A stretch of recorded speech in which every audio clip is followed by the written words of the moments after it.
ఆ రకమైన జీవనచర్యగా ఇవాళ హిందూ సమాజంలో యువకులలో చిన్నపిల్లల్లో మనం పెంచినట్లయితే వాళ్ళు ఉన్నతమైన జీవితాన్ని అర్థం చేసుకొని జీవించడానికి అవకాశం ఉంటుంది. అలాగే స్నానం చేసేటప్పుడు ఏ శ్లోకము చదవాలి, భోజనం చేసేటప్పుడు ఏ శ్లోకము చదవాలి, రాత్రి పడుండేటప్పుడు ఏ శ్లోకము చదవాలి, పిల్లలకి తల్లిదండ్రులకి నమస్కారం చేయాలి. పుట్టినరోజు మనం ఎలాగ చేసుకుంటున్నాము, తిథి వార నక్షత్ర యోగ కిరణములతో మనం పిల్లలకి పుట్టినరోజు చేసుకోవాలి. తిథేచ్ఛ శ్రియమాప్నోతి వారాదాయుష్యు వర్ధనం నక్షత్రాత్ హరతి పాపం యోగాత్ రోగ నివారణం కరణాత్ కార్యసిద్ధించ పంచాంగం ఫలముత్తమం. అంటే తిథివార నక్షత్ర యోగ కిరణములు ఆధారంగా తప్పనిసరిగా పిల్లలకి పుట్టినరోజు చెయ్యాలి. పుట్టినరోజు తేదీ ప్రకారంగా చెయ్యకూడదు. ఆ రోజు అభ్యంగన స్నానం చేయాలి. తెల్లవారుజామునే లేచిన తర్వాత అభ్యంగన స్నానం అయిన తర్వాత ఏదైనా ఒక గుడికి వెళ్ళాలి. తల్లిదండ్రులతోని పెద్దవాళ్ళతోని ఎవరైతే ఉన్నారో వాళ్ళ పెద్దవాళ్ళందరితో అక్షంతలు వేయించుకోవాలి. సుదినం సుదినం జన్మదినం తవ సుదినం సుదినం యశోవర్ధనం సుదినం సుదినం జన్మత్ర చిరంజీవి భవ సుదినం సుదినం యశోవర్ధనం విజేత్రి విజయీ భవ సర్వత్ర సర్వదాని శ్లోకాన్ని చదివి ఆచార సంహిత వేద సంహిత మీద ఆ శ్లోకాన్ని చదివి తప్పనిసరిగా పిల్లలకి అందరికీ కూడా అక్షతలు వేయాలి. తప్పనిసరిగా ఆ రోజు ఆయుష్ హోమము చేయాలి, మార్కండేయుని పూజ చేయాలి, సప్త చిరంజీవులను చూపించాలి, పాలల్లో నువ్వులు వేసి వాళ్ళకి తీర్థం ఇవ్వాలి. అలాగ చేసినట్లయితే వాళ్ళల్లో ఆయుష్ పెరుగుతుంది.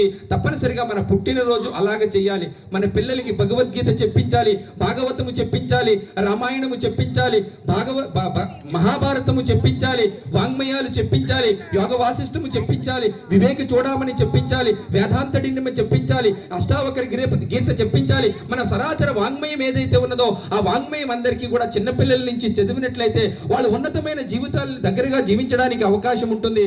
ఆ రకమైన ఉమ్మడి కుటుంబ జీవనానికి మనం అందరం కూడా దగ్గర కావాలి. మన పిల్లల్ని ఈ రకమైన సంస్కారాలతో మనం పెంపొందించాలి. వాళ్ళ సుమతి శతకము తెలియదు, భాస్కర శతకము తెలియదు.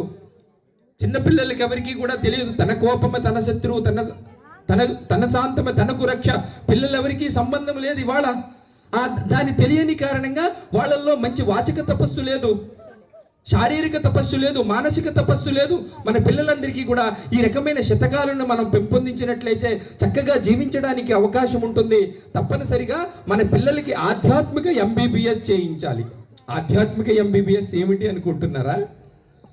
వైద్య శాస్త్రంలో ఎంబీబీఎస్ ఉన్నది.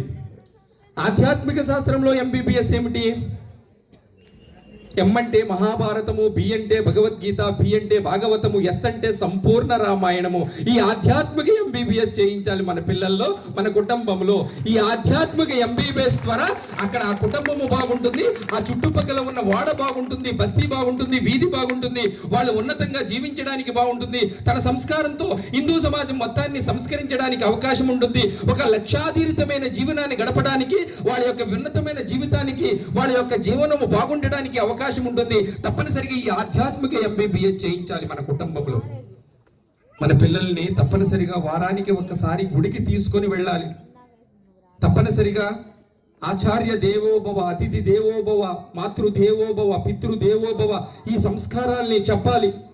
తప్పనిసరిగా సత్సంగంలో పాల్గొవాలి.